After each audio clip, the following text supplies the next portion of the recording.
तो सबसे पहले तो आप सभी का हार्दिक स्वागत एवं अभिनंदन हमारी इस एग्रो गूगल फैमिली में। जैसा कि आप सभी को पता है, हमारे CUET UG 2025 के रजिस्ट्रेशन स्टार्ट हो चुके हैं कल, यानी 1 मार्च 2025 से। ठीक है, तो हमें किस तरह से अप्लाई करना है और रजिस्ट्रेशन से रिलेटेड ऐसी कई नई जानकारियां मैं इस वीडियो में साझा करने जा रहा हूं जो कि आप सभी को अभी तक पता भी नहीं है। ठीक है, और वो बहुत ज़रूरी भी है, तो इसलिए आप सभी को वीडियो बिल्कुल स्किप नहीं करना है, वीडियो बिना स्किप किए हुए देखना है, क्योंकि आपके भविष्य का सवाल है। ठीक है, और आप रजिस्ट्रेशन कर रहे हो, अगर कहीं भी गलती होती है तो आपका यह मतलब कि 1 साल पूरा बर्बाद चला जाएगा। तो इसके लिए आपको पूरा वीडियो देखना ही देखना है। ठीक है, तो किस तरह से अप्लाई करना है उसके रिलेटेड मैंने बोला ना, बहुत सारी जानकारियां हैं जो मैं इस वीडियो में साझा करने वाला हूं। तो चलिए हम स्टार्ट करते हैं इस वीडियो को।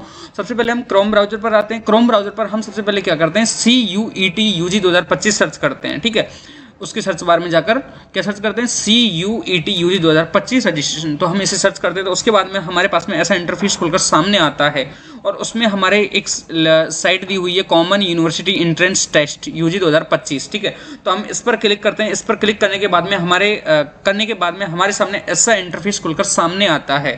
तो यहाँ पे आपको सीधा सीधा दिख रहा है, एक ब्लू पट्टी दिख रही है, ब्लू पट्टी पर लिखा हुआ है, सीधे सीधे अक्षरों में लिखा हुआ है रजिस्ट्रेशन फॉर CUET UG 2025। ठीक है, तो हम इस पर क्लिक करते हैं। क्लिक करने के बाद में हमारे सामने ऐसा इंटरफेस खुलकर सामने आता है, वो है हमारी लिंक दी हुई है यहाँ पे CUET 2025 रजिस्ट्रेशन। तो हम इसे क्लिक करते हैं। क्लिक करने के बाद में हमारी जो रजिस्ट्रेशन प्रक्रिया है वो यहाँ से स्टार्ट होती है। ठीक है, तो हमारे सामने यहाँ पर ऐसा इंटरफेस अब खुलकर सामने आया उस लिंक पर क्लिक करने के बाद में। ठीक है, तो अब हम यहाँ पे क्या करते हैं, यहाँ पे 3 बॉक्स बने हुए हैं, तीनों बॉक्स में अलग अलग जानकारी यहाँ पे दी हुई है। ठीक है, तो मैं आपको बात बता दूँ, डाउनलोड इन्फॉर्मेशन बुलेटिन मतलब कि आज यानी कि एग्जाम डेट मतलब एप्लीकेशन फॉर्म अभी स्टार्ट हुआ है, उससे लेकर और एग्जाम होनी है उस तक। ठीक है, उसके बीच में जो जो प्रोसेस होने वाली है वो सारी इस वीडियो में इस डॉक्यूमेंट फाइल में दी हुई है। तो यहाँ से आप इस डॉक्यूमेंट फाइल को डाउनलोड कर सकते हो। ठीक है, PDF फॉर्मेट पे यहाँ पे जो फाइल है वो दी हुई है। ठीक है, जैसे मैं दिखा देता हूँ एक बार आपको। तो यहाँ पे वह PDF खुलकर आती है, चलो देखते हैं। तो यहाँ पे ये खुलकर आ जाता है CUET UG 2025 इन्फॉर्मेशन बुलेटिन।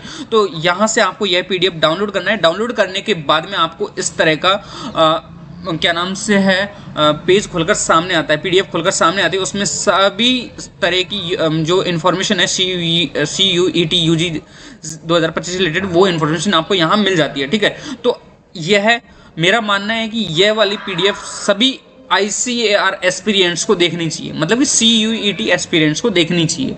उससे रिलेटेड पूरी जानकारी यहाँ पे कवर हो जाती है जहाँ तक। ठीक है, तो चलिए हम स्टार्ट करते हैं। कहाँ पे थे हम,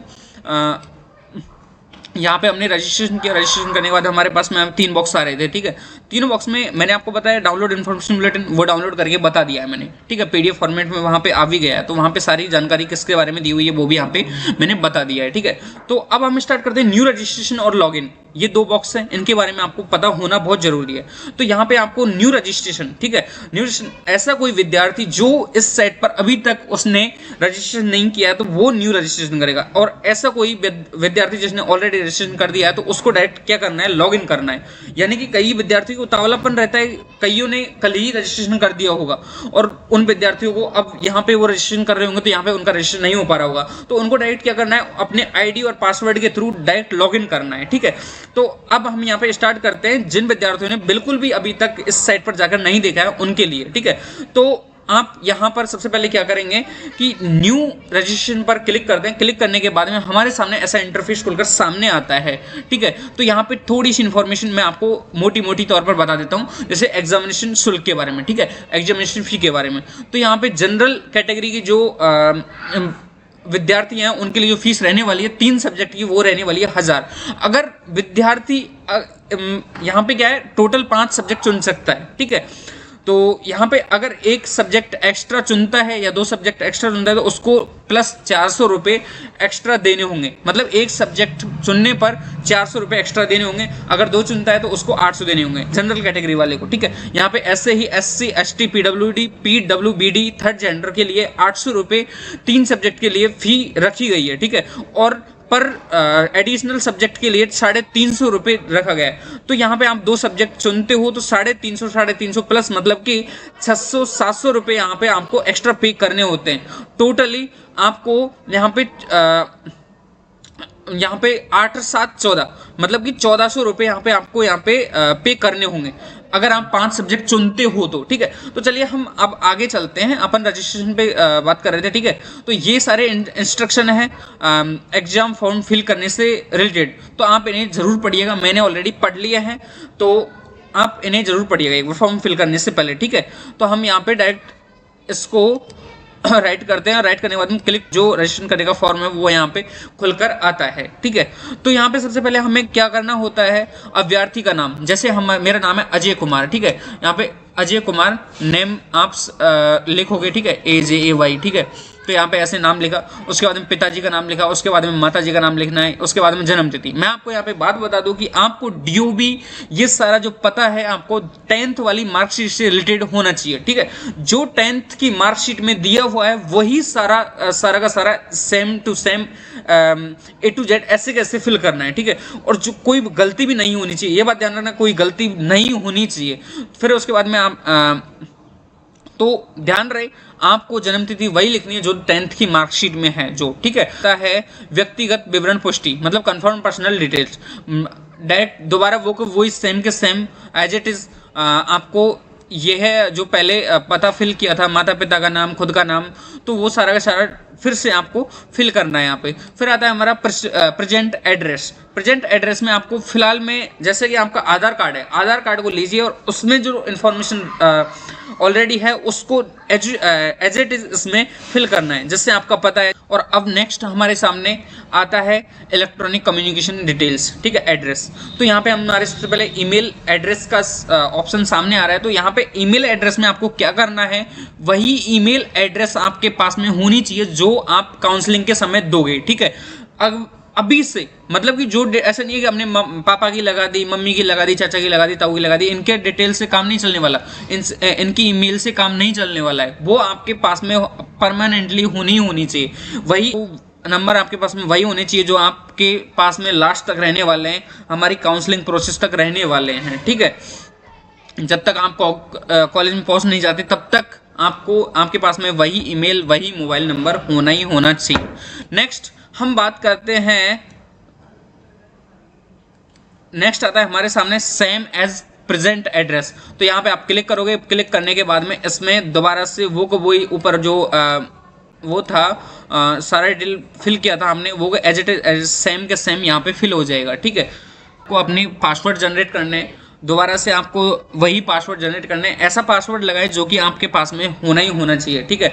मतलब कि आपके पापा के नंबर से रिलेटेड हो गया, खुद के नाम से रिलेटेड हो गया, ऐसा कोई पासवर्ड आप लगा लें यहाँ पे, ठीक है। तो उससे क्या है आपको बड़ी हेल्प होगी क्योंकि आपको याद रह जाता है लंबे समय तक। ऐसा कोई पासवर्ड लगाते हो अटपटा से तो आपको याद नहीं रह पाता है। तो आपको यहाँ पे क्या करना है, वही पासवर्ड लगाना है जो आपको याद रह सके। नेक्स्ट यहाँ पे आपको क्या करना है, कैप्चर कोड डालना है। कोड डालने के बाद में आपको यहाँ पे ऐसे सबमिट करना है, ठीक है। सेल है और फोन पे जो OTP आएगा उसके थ्रू आपका यहाँ पे रजिस्ट्रेशन कंप्लीट होगा, ठीक है। अब हम बात करते हैं नेक्स्ट कई ऐसी इन्फॉर्मेशन जो आप सभी को पता होनी चाहिए, ठीक है। मैंने बोला था कि भाई ऐसी कई इन्फॉर्मेशन जो आप सभी को पता होनी चाहिए, ठीक है। तो चलिए और दोस्तों हम कुछ यहाँ पे इम्पॉर्टेंट इन्फॉर्मेशन एंड डेट्स के बारे में भी जान लेते हैं, ठीक है। तो यहाँ पे हम सबसे पहले बात करते हैं online submission of application form की। तो हमारा जो एप्लीकेशन फॉर्म है वो हमारा 1 मार्च से स्टार्ट हुआ था और ये 22 मार्च तक चलने वाला है, ठीक है। तो हम 22 मार्च तक हमारा एप्लीकेशन फॉर्म है वो फिल कर सकते हैं, ठीक है। एंड देन हमारा last date of successful transaction of fee through credit card, debit card and net banking and UPI से हम 23 मार्च 2025 तक अपना क्या कर सकते हैं, पेमेंट कर सकते हैं, ठीक है। नेक्स्ट हमारा जो करेक्शन इन पर्टिकुलर करेक्शन जो डेट है हमारी 24 मार्च से 26 मार्च के बीच में होने वाली है। एंड देन हमारी जो एग्ज़ाम यहाँ पे कंडक्ट होने वाली है वो है 8 मई से लेकर 1 जून के बीच में हमारी जो एग्ज़ाम है वो कंडक्ट होने वाली है। नेक्स्ट हम बात करते हैं यहाँ पे फीस के बारे में मैंने ऑलरेडी आपको जानकारी दे दी है, ठीक है। तो हम अब नेक्स्ट हमारे यहाँ पे एग्जामिनेशन स्कीम के बारे में भी कुछ यहाँ पे दिया हुआ है, तो उसके बारे में भी हम यहाँ पे जानते हैं, ठीक है। तो क्या दिया हुआ है वो है हमारे मोड ऑफ एग्जामिनेशन, ठीक है। मोड ऑफ एग्जामिनेशन है CUET UG 2025 will be conducted in computer based test, मतलब कि कंप्यूटर पे हमारा ये टेस्ट होने वाला है, मतलब कंप्यूटर पे हमारा जो ऑनलाइन ये टेस्ट होगा, जिस तरह से आप ऑनलाइन टेस्ट देते हो उसी तरह यहाँ पे ये वाला टेस्ट होने वाला है। जो भी एंट्रेंस एग्जाम है वो किस पर होने वाला है, कंप्यूटर बेस्ड होने वाला है। ये हमारा नेक्स्ट पॉइंट आता है मीडियम ऑफ द एग्जामिनेशन। इसमें है हमारा medium of the question papers the CUET UG 2025 will be conducted in 13 language, English, Hindi, Assamese, Bengali, Gujarati, ठीक है, कन्नड़, मलयालम, मराठी, उड़िया, पंजाबी, तमिल, तेलुगु एंड उर्दू। ये 13 लैंग्वेज में यह पेपर कंडक्ट होने वाला है, ठीक है।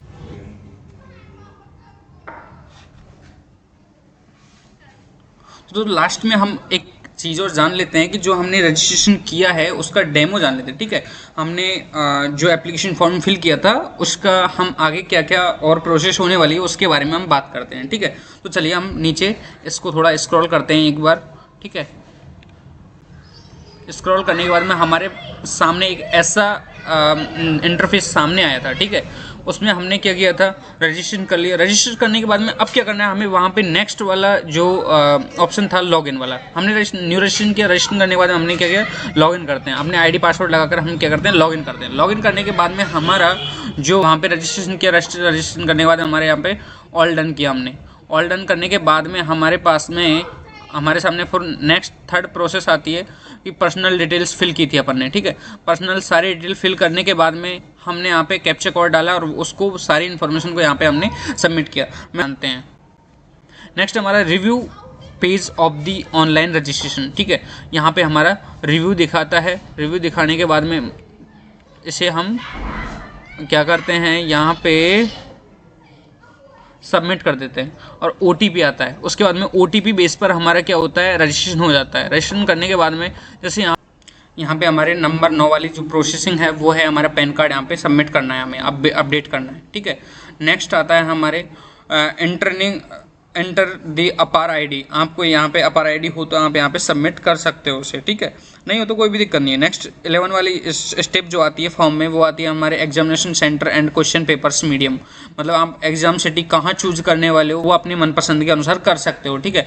तो अलग अलग राज्य में अलग अलग सिटीज़ हैं, एग्जामिनेशन सिटीज़, तो वहाँ एग्ज़ाम कंडक्ट होती है, ठीक है। नेक्स्ट हमें कौन सा सब्जेक्ट हमें यहाँ पे चुनना है, तो यहाँ पे सब्जेक्ट की बात कर लेंगे। जैसे 3 ग्रुप होते हैं हमारे साइंस में, ठीक है, PCM, PCB और PCA, ठीक है। मतलब कि ABC भी कह सकते हैं उसे, PCA से भी एग्ज़ाम दे सकते हैं, ठीक है। एग्रीकल्चर हम चूज़ कर सकते हैं PCM वाला। अब हम नेक्स्ट यहाँ पे बात करें कि अब हम यहाँ पे नेक्स्ट बात करें जो हमारा सब्जेक्ट ग्रुप चूज़ करना है वो अपने अनुसार करना है हमें, ठीक है। अपने अनुसार मतलब कि आप PCM वाले हो तो मतलब आपके पास में 12th में PCM रहे तो PCM से दे सकते हो, 12th में बायो रहे तो PCB से दे सकते हो, 12th में आपके पास में एग्रीकल्चर रहे तो आप ABC से एग्ज़ाम दे सकते हो, ठीक है। नेक्स्ट हमारा नंबर 12 वाली जो प्रोसेस होती है वो है क्वालिफिकेशन डिटेल्स एंड कैंडिडेट, ठीक है। जो सारी 10th की मार्कशीट है वो आपको यहाँ पे अपलोड करनी है, ठीक है। 10th की पूरी मार्कशीट आपको यहाँ अपलोड करनी है, जो भी उसमें इन्फॉर्मेशन है वो सारा का सारा यहाँ पे आपको अपलोड कर देना है। नेक्स्ट अपने वैसे ही यहाँ पे आपको रजिस्टर एडिशनल डिटेल्स यहाँ पे आपको फिल करनी है, ठीक है।